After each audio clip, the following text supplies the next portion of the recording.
அஞ்சலிக்கு வந்து அவங்க அம்மா ஜூஸ் போட்டுட்டு வந்து குடுக்குறாங்க. "நீயும் குடிம்மான்னு" சொல்ல, "இல்லைம்மா நீ தான் புள்ளத்தாச்சியா இருக்க, நீ குடின்னு" சொல்கிறாங்க. "அம்மாவும் ஹெல்த்தையும் பார்க்கணும்ல, குடிம்மான்ற" மாதிரி சொல்லிட்டுருக்காங்க.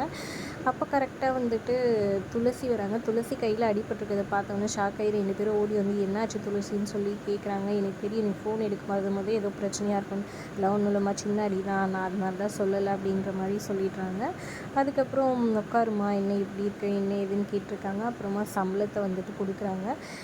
எதுக்குமா இதெல்லாம் கொடுக்குற, வேண்டாம், மாப்பிள்ளைக்கு தெரிஞ்சால் என்ன நினைப்பார், அவர் கொடுத்துட்டு வரலன்னா தான் கோவப்படுவார், நான் கொடுக்கட்டுமான்னு கேட்டதுக்கே என்கிட்ட கோவப்பட்டார், பிடிங்க முதல்ல, இதெல்லாம் உங்களுக்கு தான், நீங்கள் தானே என்னை கஷ்டப்பட்டு படிக்க வச்சிங்க, வேலைக்கு போகிற அளவுக்கு ஆளாக்கி விட்டீங்கன்ற மாதிரி சொல்கிறாங்க.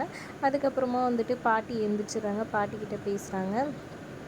அதுக்கப்புறம் ஸ்ரீகாந்தோட கேஸ் எடுத்து நடத்தலான்னு இருக்குன்னு சொல்கிறாங்க. மாப்பிள்ளை ஏதாவது நினச்சிட்டு போகிறாரு. இல்லை மாப்பிள்ளை அவரும் நானும் சேர்ந்து தான் முடிவு எடுத்திருக்கோம் அப்படின்னு சொல்லிடுறாங்க. அப்புறமா வெற்றியும் துளசியும் போயிட்டு இன்ஸ்பெக்டர்கிட்ட வந்துட்டு இந்த கேஸ் எடுத்து நடத்தணும்னு சொல்லி கேட்க, அவர் உடனே தயங்கிட்டு உடனே ஒரு நிமிஷம் இருங்க வரேன்னு சொல்லிட்டு நேராக வெற்றியோட அப்பாவுக்கு கால் பண்ணி இந்த மாதிரி கேட்குறாரு.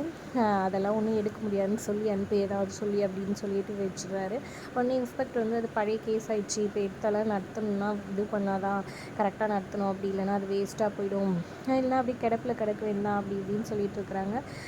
அப்போ எடுக்க முடியாது சார், கிளம்புங்கன்னு சொல்லிடுறாங்க. வெற்றியும் துளசியும் வந்துட்டு வேறு வழி இல்லாமல் வெளியே வராங்க. அப்புறம் வெற்றி வந்துட்டு நான் அரசியல்வாதியாக ஒரு விஷயம் பண்ண போகிறேன்னு சொல்லிட்டு போராட்டம் பண்ணுறாங்க 2 பேரும் உட்காந்து. அப்போ மீடியாலாம் மீடியாவில் வந்துட்டு இந்த மாதிரி இந்த கேஸ் எடுக்க மாட்டேங்கிறாங்கன்னு சொல்ல, வேறு வழி இல்லாமல் ப்ரெஷர்னால வந்துட்டு இன்ஸ்பெக்டர் கேஸ் எடுத்துக்கிறேன்னு சொல்லிட்டு 2 பேரையும் கூப்பிட்டு எழுதி கொடுக்க சொல்லி அதை வாங்கிட்டு அமுச்சு வச்சுறாங்க. "சீக்கிரம் அதை இது பண்ணுங்கள் சார், சும்மா எழுதி வாங்கி வச்சுக்காதீங்க ஓரமாக" அப்படின்னு வெற்றி சொல்லிட்டு வந்துடுறாரு.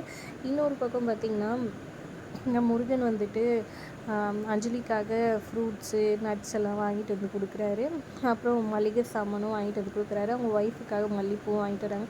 இதெல்லாம் எப்படி வந்துச்சு, என்ன ஏதுன்னு வீட்டில் இருக்கிறவங்க கேட்டிருக்காங்க. "உங்களுக்கு தான் பணம் இல்லையேன்னு" சொல்லிட்டு என்ன நடக்க போகுது, ஏது நடக்க போகுதுன்றதை பொறுத்து இருந்து பார்க்கலாம். வீடியோ பிடிச்சிருந்தா லைக் பண்ணிக்கோங்க.